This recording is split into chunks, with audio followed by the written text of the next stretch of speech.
Okay, so we're going to commission a valve. So what is commissioning?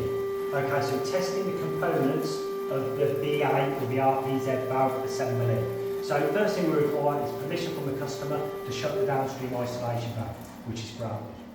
We're then going to flush the valve of any air. So we open up test cock 3, flush. We open test cock 1, flush, close.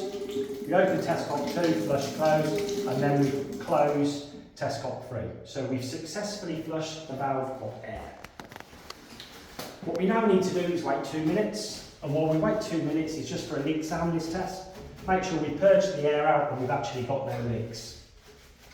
So the 2 minutes have now passed. We now need to test the components of the V8 assembly. So we shut the upstream isolation valve. What I'm now going to do is open up test cock 1. Water should fully come out and stop running. The relief valve should discharge. And that will prove that the upstream isolation valve is holding tight. The strainer is clean because I've just checked that. And check valve 1 has held tight because water came out and stopped. So open up. Just wait for the relief valve to discharge.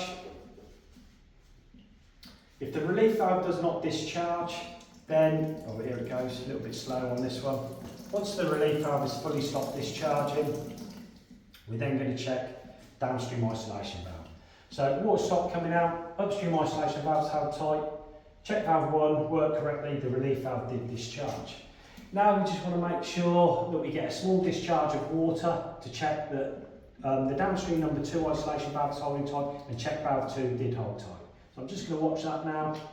Good discharge of water, stop running. We now know that zone 3 has worked correctly. So we're going to shut down, gently reinstate supply of water, purge through again, get the air out, open test cock 3, flush, open test cock 1, flush, close, open test cock 2, flush, close, close test cock 3. We're now going to dry up and we're going to wait 2 minutes for a leak soundness test.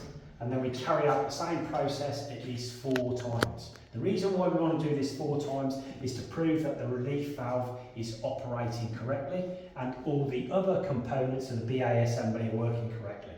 Those components are upstream number 1 isolation valve, the Y strainer, test cock 1 in zone 1, test cock 2 in the intermediate zone, and test cock 3 in the downstream zone, and the downstream number 2 isolation valve. So that is commissioning.